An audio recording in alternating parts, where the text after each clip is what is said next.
I had been taking care of my seriously ill mother for about a year. She was declining in health, and my health declined with her. I developed what I thought was bronchitis in mid-December 2012. I was having periods where I felt dizzy, like I might faint, so I decided to go to the emergency room.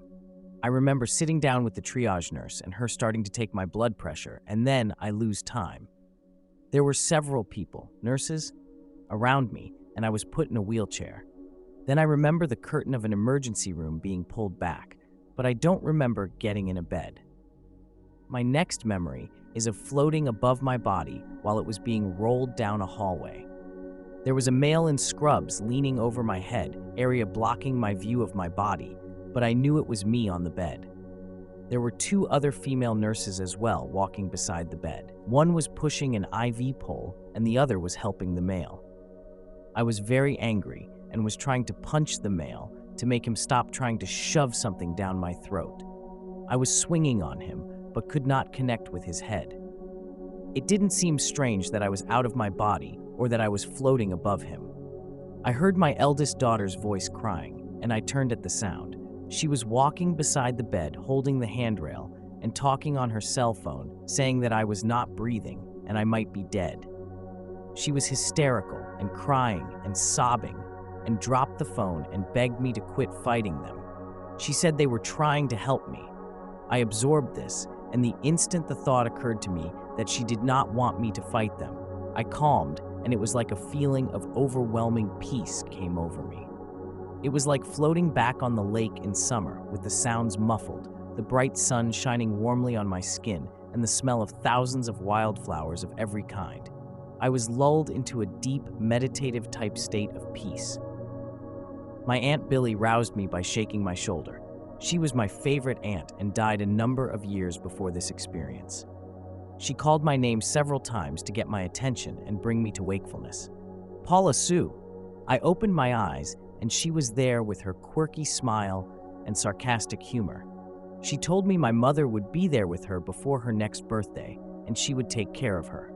Aunt Billy showed me patterns in my behavior that were causing me illness. I was beating myself up with a guilt stick for what I considered my many failures. She showed me, in pictures and words, that I was not responsible, that some things were meant to be and part of the journey. My mind was opened, and I saw interconnections, and without the guilt and fear of failure that plagued me on the earthly plane, it all made sense and fell into place. I saw clearly what I was doing to myself and how I needlessly caused myself pain and suffering. I saw my grandmother in the distance, and I wanted to go to her, but Aunt Billy said that I couldn't, that I had to go back.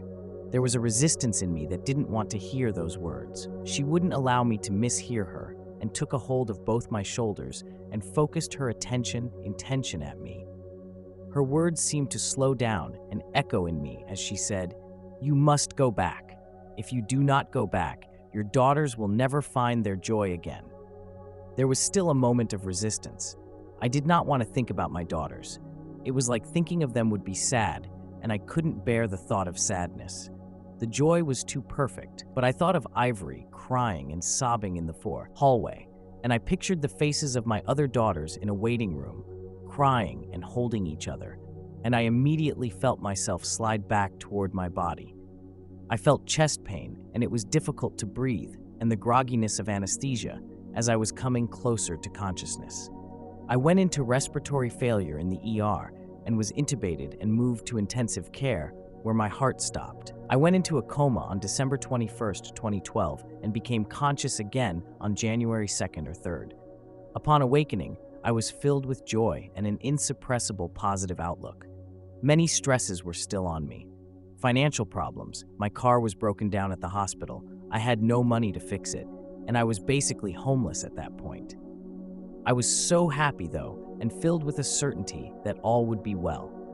That joy has stuck with me. I've always been a spiritual person, a student of many religious traditions, on a spiritual search for the answers that rang true for me. This experience brought home the truth that if someone can find and focus on things that bring them joy, everything about their life is transformed. My life has become about helping people to find their joy. Thank you for tuning in to today's captivating video. Every story showcased on this channel is either graciously shared by our viewers or carefully curated from the rich archives of ians.org, unless specified otherwise. If you have a personal story you'd love to see featured, don't hesitate to reach out. You can find my email conveniently listed in the video description below. Looking forward to hearing from you.